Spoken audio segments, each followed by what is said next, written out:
하나님 아버지 감사합니다.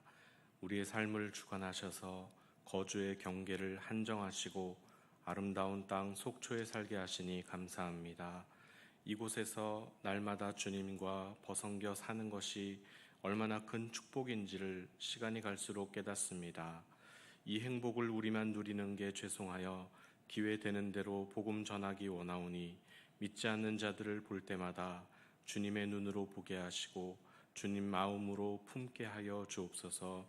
오늘도 몸과 마음이 연약한 성도님들 말씀으로 힘주시고 회복과 치유를 허락하여 주옵소서. 예수님의 이름으로 기도합니다. 아멘. 다 함께 찬송가 305장 함께 부르시겠습니다. 찬송가 305장입니다. 나 같은 죄인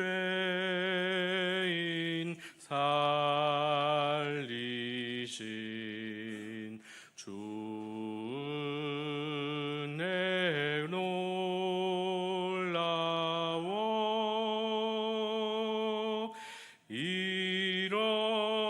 잃었던 생명 찾았고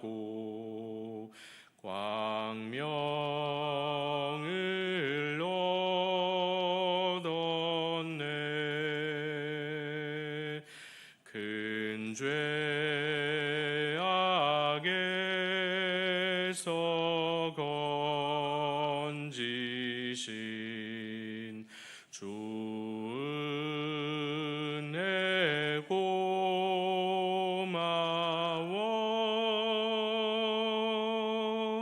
나 처음 믿은 그 시간 귀하고 귀하다.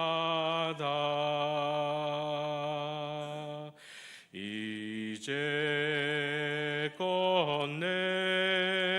내가 산 것도 주님의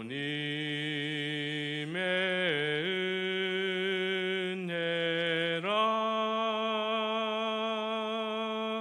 또 나를 장차 본 향해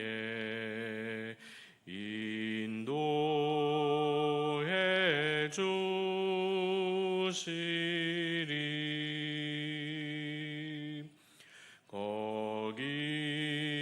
거기서 우리 영원히 주님의 은혜로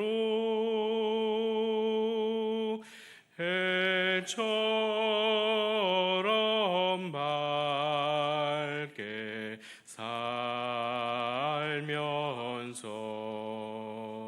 주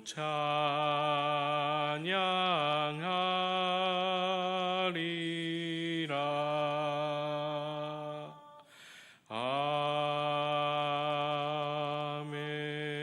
아멘.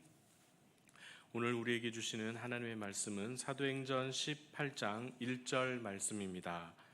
신약성경 219면 사도행전 18장 1절 한 절 말씀입니다.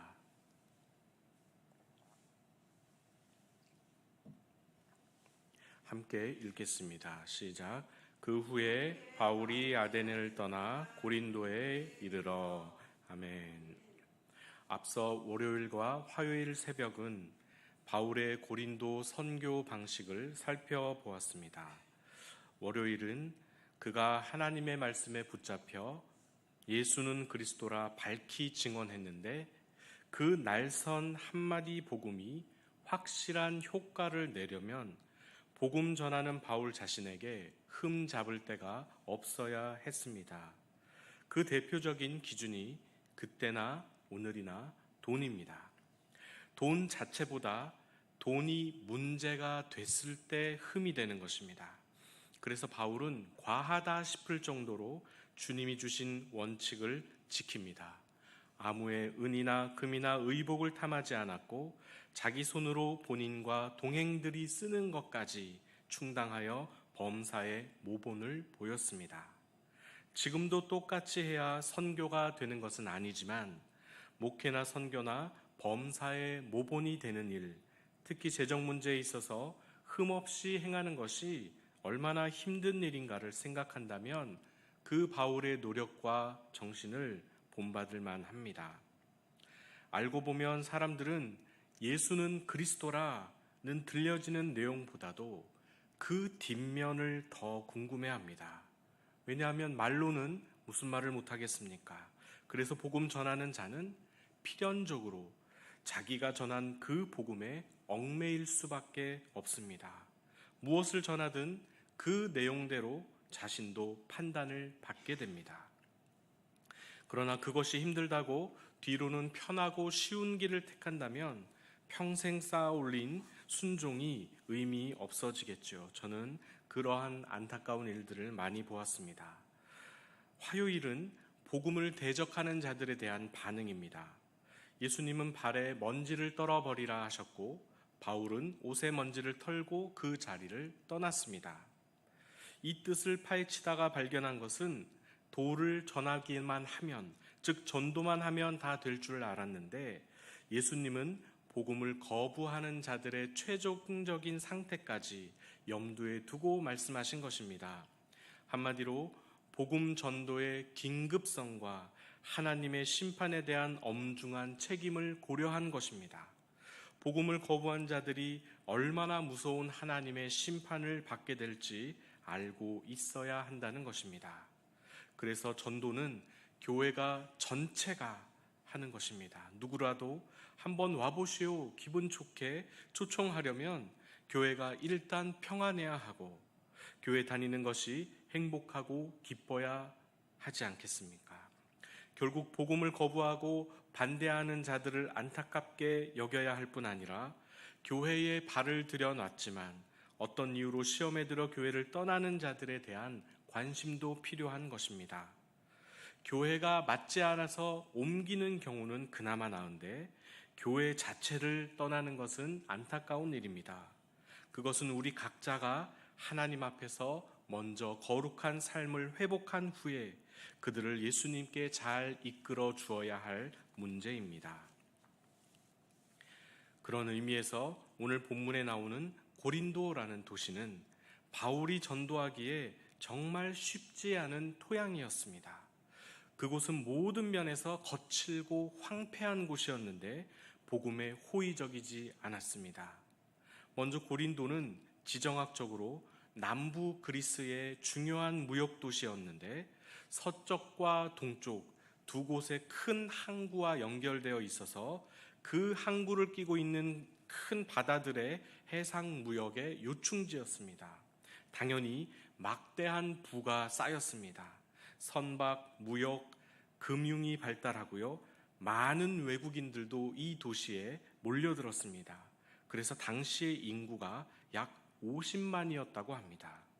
현재 속초가 8만 3천 명, 강릉이 21만 명보다 훨씬 큰 도시였죠.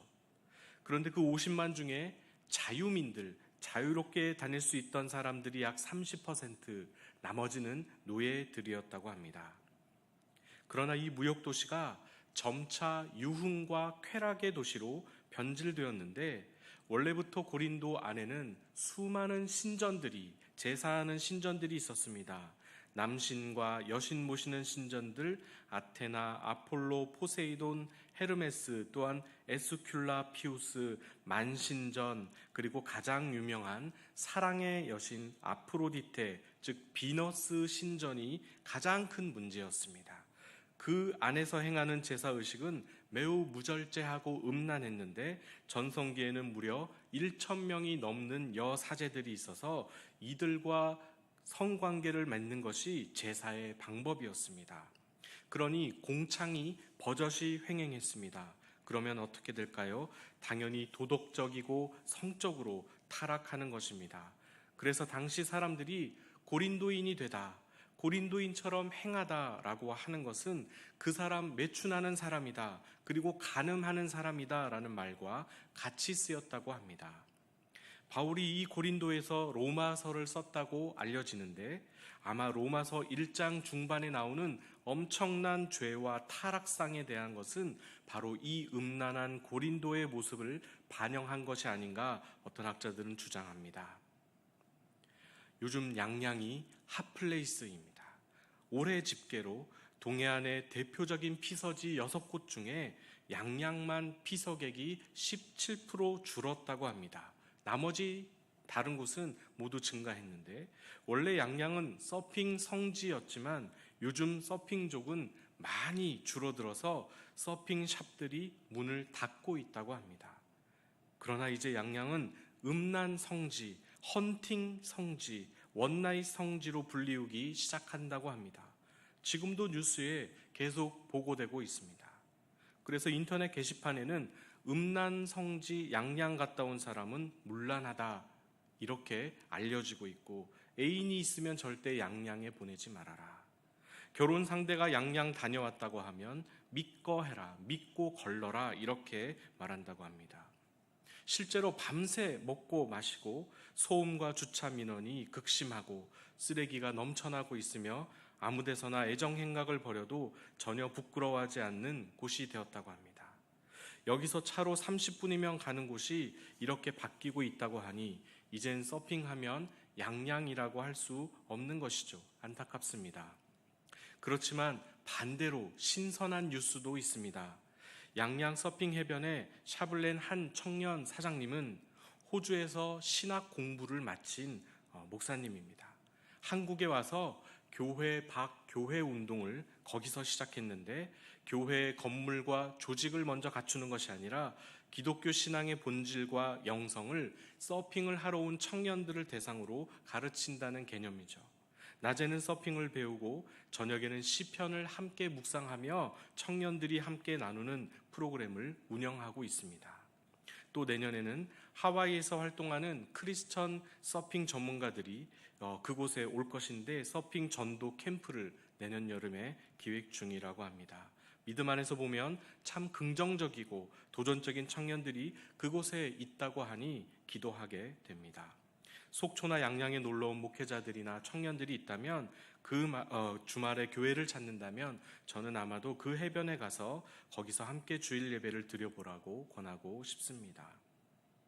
결론을 맺습니다. 바울이 고린도에 들어갔을 때 그곳은 결코 만만한 지역이 아니었습니다.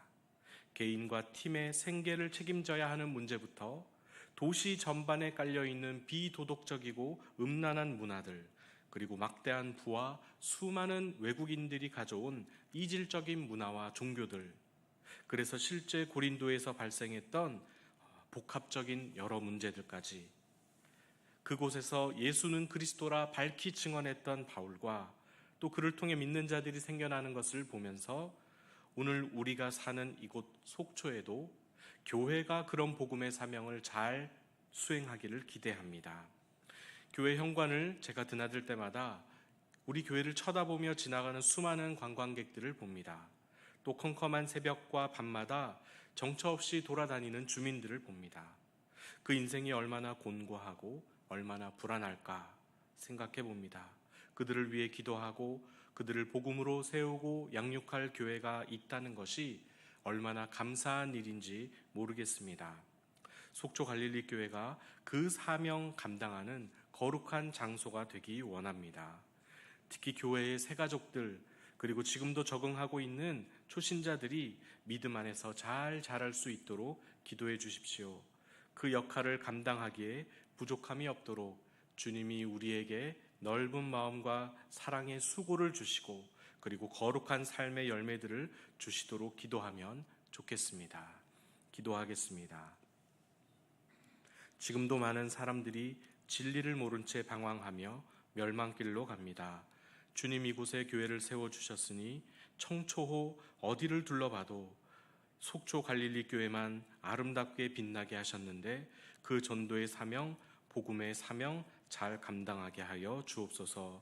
온 교회가 힘을 합해 주님이 주신 사명 잘 감당하게 하여 주옵소서. 그래서 날마다 구원받는 자들이 들어오게 하시고 이 어둡고 패역한 세대에서 구원의 방주로 쓰임받을 수 있도록 주님께서 역사하여 주옵소서. 예수님의 이름으로 기도합니다. 아멘. 하늘에 계신 우리 아버지, 아버지의 이름을 거룩하게 하시며 아버지의 나라가 오게 하시며 아버지의 뜻이 하늘에서와 같이 땅에서도 이루어지게 하소서. 오늘 우리에게 일용할 양식을 주시고 우리가 우리에게 잘못한 사람을 용서하여 준 것 같이 우리 죄를 용서하여 주시고 우리를 시험에 빠지지 않게 하시고 악에서 구하소서. 나라와 권능과 영광이 영원히 아버지의 것입니다. 아멘. 함께 기도하시겠습니다.